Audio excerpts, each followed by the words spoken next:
जळगाव जिल्ह्यातील पाचोऱ्या नजीक अतिशय भीषण अशा प्रकारचा अपघात किंवा ही दुर्घटना घडलेली आहे आणि काही लोकांना ट्रेनमधनं धूर येतोय असं वाटल्यामुळे किंवा त्या ठिकाणी आग लागली आहे असं समज झाल्यामुळे त्यांनी ट्रेनमधनं उड्या घेतल्या आणि समोरून येणाऱ्या दुसऱ्या ट्रेनने त्यांना उडवलं आणि मोठा अपघात त्या ठिकाणी झालेला आहे।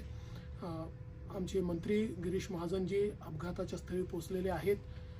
जे काही लोक मृत आहेत, जवळपास 10-11 लोक मृत असतील असा प्राथमिक अंदाज आहे। तेवढेच किंवा त्यापेक्षा जास्त लोक जखमी देखील असू शकतात। त्यामुळे सर्व जखमींची व्यवस्था ही करण्यात आलेली आहे। माझं जिल्हा प्रशासनाशी बोलणं झालं आहे, पोलीस प्रशासनाशी बोलणं झालं आणि मंत्री महोदयांशी बोलणं झालेलं आहे। ज्यांना जे त्या ठिकाणी मृत आहेत त्यांच्या कुटुंबाला 5 लाख रुपये मदत ही महाराष्ट्र सरकारच्या वतीनं आम्ही देणार आहोत आणि जे जखमी आहेत त्यांचा संपूर्ण उपचार हा वेगवेगळ्या हॉस्पिटल्समध्ये जिथे जिथे ते आहेत तो सगळा मोफत उपचार त्या ठिकाणी करण्यात येईल आणि त्यांचे जे नातेवाईक आहेत त्या नातेवाईकांच्या फॅसिलिटेशन करता किंवा त्यांना नीट सगळ्या गोष्टी मिळाव्यात अशा करता देखील सर्व प्रकारचे निर्देश देण्यात आलेले आहेत।